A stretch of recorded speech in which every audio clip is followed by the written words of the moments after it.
Les chrétiens d'Orient, au départ, c'était les premiers chrétiens, c'est-à-dire que Jésus, ses disciples sont des Palestiniens, juifs, parlant l'araméen, et c'est eux qui sont venus après, enfin ce sont des disciples, ces apôtres qui sont venus en Occident, nous évangéliser en Europe, et puis également en Orient, en Inde, en Chine.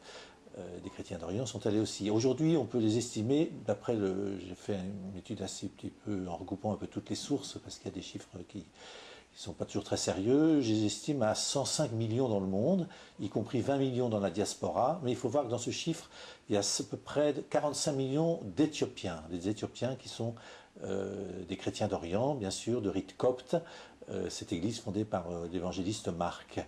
Donc, par contre, au Proche-Orient même, ce qu'on appelle le Moyen-Orient, ils sont entre 20 et 25 millions, c'est-à-dire beaucoup, beaucoup moins qu'avant. Il y a eu un terrible exode et tous les problèmes dramatiques du 19e siècle ont fait qu'ils sont beaucoup, beaucoup moins nombreux qu'avant. Alors, ils sont par exemple 10 fois moins nombreux que les catholiques occidentaux maintenant, qui sont à peu près 1 milliard, plus d'1 milliard, alors qu'il y a 1000 ans, ils étaient nettement plus nombreux.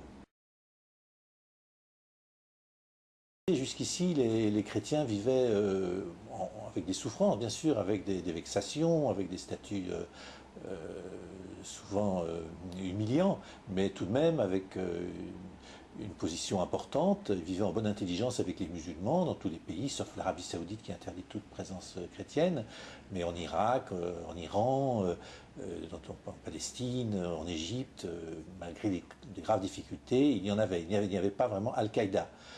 Même les frères musulmans qui ont émergé tout le siècle dernier ne sont jamais attaqués aux chrétiens au point que le fait Al-Qaïda aujourd'hui. Alors Al-Qaïda existe depuis longtemps, simplement c'est surtout depuis l'invasion américaine de l'Irak en 2003, en mars 2003, que Al-Qaïda a pris pied en particulier dans ce pays, l'Irak, qui est l'ancienne Mésopotamie, où est née ce qui était la plus grande église de l'Orient, qu'on appelait l'église de l'Orient ou église de Perse, qui avait jusqu'à 80 millions d'adeptes il y a 1000 ans.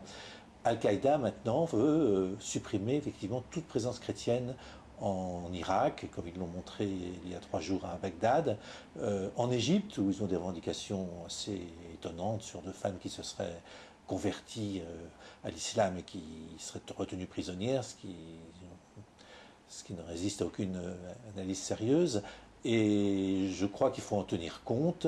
Je ne crois pas pour autant qu'Al-Qaïda réussira et je crois que les chrétiens ont tout de même des ressources, même s'ils n'ont pas de milice, parce que ce sont les moins protégés dans tous ces pays. En Irak, par exemple, ils n'ont pas de milice, contrairement aux sunnites et aux chiites. C'est pour ça que tous les Irakiens souffrent de cette guerre, mais les chrétiens, peut-être, sont des cibles privilégiées, plus faciles que les autres.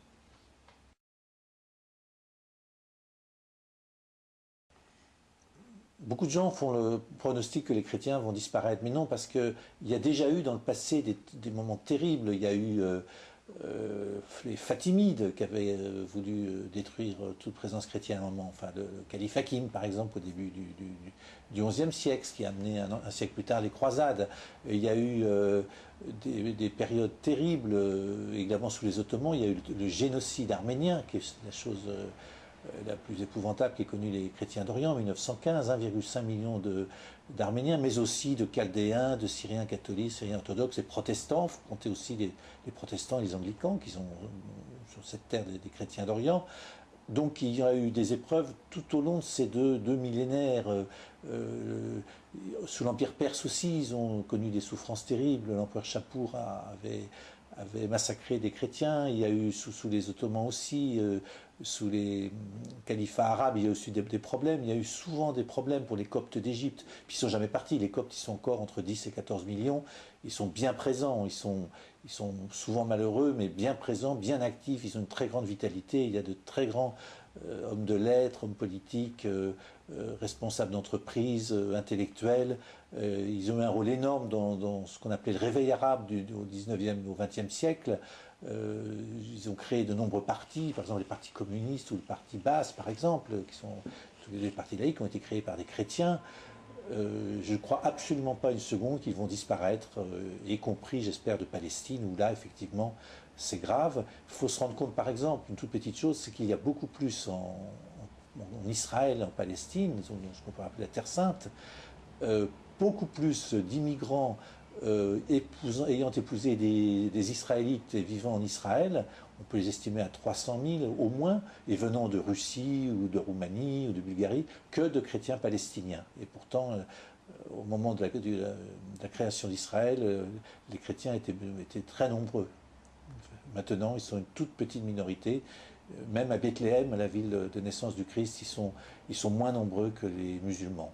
Il y avait une puissance chrétienne, si on peut dire, qui avait un rôle très important de protectrice. Elle était la protectrice des chrétiens d'Orient, c'était la France. C'est François Ier qui avait signé avec l'Empire ottoman la Sublime Porte, ce qu'on appelle l'accord des capitulations, qui permettait aux Français, par exemple aux prêtres, aux moines dominicains et franciscains, de s'établir en Terre Sainte et dans tout le Moyen-Orient et en Égypte, et qui jouaient le rôle de protecteurs de chrétiens. Et aujourd'hui, ils sont face à leurs responsabilités. Alors, ce qui est terrible, c'est que les chrétiens d'Orient sont considérés comme liés à l'Occident, alors que ce sont les plus orientaux des orientaux, que c'est plutôt les chrétiens occidentaux qui ont pris une religion venue d'Orient. Mais malheureusement, ils sont assimilés et ces puissances occidentales ont un très grand rôle à jouer, mais en les respectant, on ne les considérait pas comme, en ne les considérant pas comme des gens de leur port, en respectant leur vérité, leur authenticité, leur rite, leur tradition, leur culture, leur dynamisme propre. Et souvent, il y a une façon de vouloir peut-être les récupérer, les capter, qui est très mauvaise pour eux. Donc, ils peuvent les aider d'abord en accueillant comme réfugiés ceux qui sont menacés de mort, et c'est ce que fait un peu la France maintenant, et c'est une bonne chose, ce qu'elle ne faisait pas, ce que font très peu les États-Unis, ce que fait pas mal la Suède, non pas pour que ces chrétiens quittent définitivement leur territoire, ils y sont très attachés, mais pour qu'ils reviennent une fois que la situation sera meilleure, parce qu'il est hors de question que ces chrétiens partent définitivement.